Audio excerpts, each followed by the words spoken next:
She was at my house well, a lot of the day Sunday, and everything was normal. She came, her daughter and my other granddaughter were swimming, and she was sitting outside for a while, and everything was normal. She drove Melissa to work, and she drove her back home. And at 4:30, she left, and I was out on the balcony, and I just yelled to her from her car that Jonathan, my son-in-law, was coming to get his daughter, and that he was dropping off her son. And I just yelled that to her, and she drove out of the driveway, and that was the last time I seen her. The last thing she told me was, I'm going to come by later and pick up some movies. Yeah. And never showed up for it. So, it wasn't like she was in, like... stress or... No. It was just, she was just normal every day. Like, there was nothing weird or strange about her. Or it was a normal day. Like she spent at my house 2-3 times a day. She would just pop in or drive Melissa to work. It was normal day.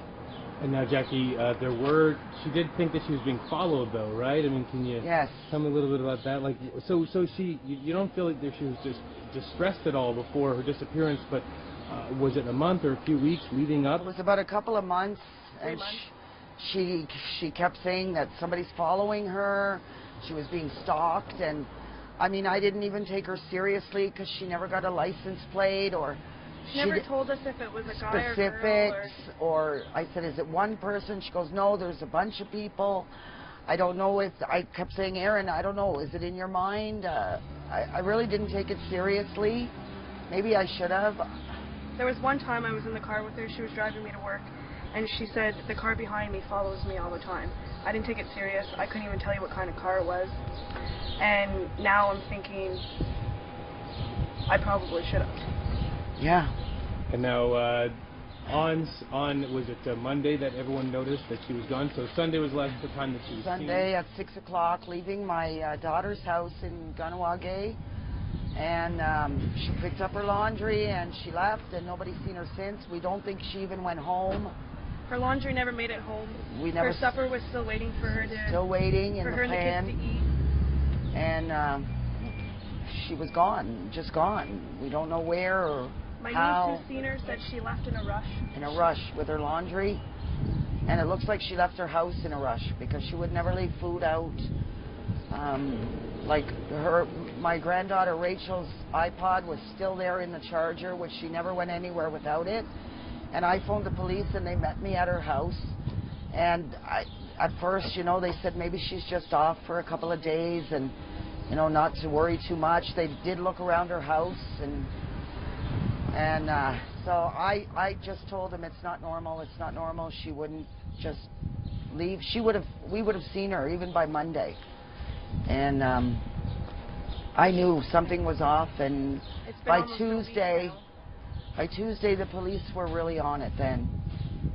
The Chateauguay police were on it too by Monday. Yeah.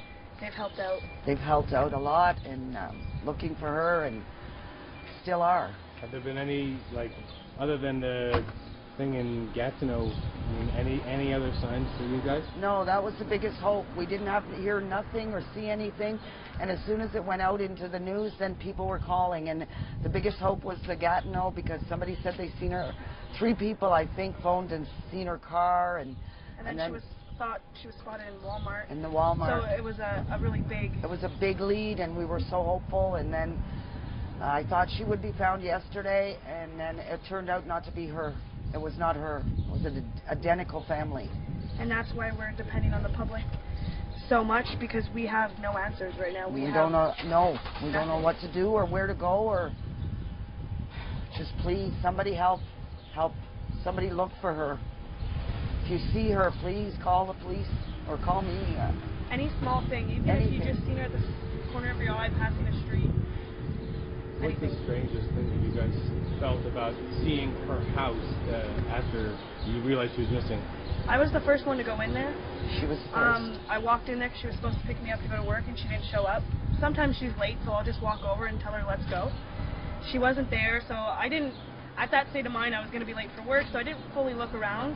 I noticed, you know, the food's still there. That was odd. I looked around for the kids and for her. Her car wasn't there. Her door was unlocked was the biggest indicator for me because she doesn't go anywhere. Usually. Especially if she thought she was being followed.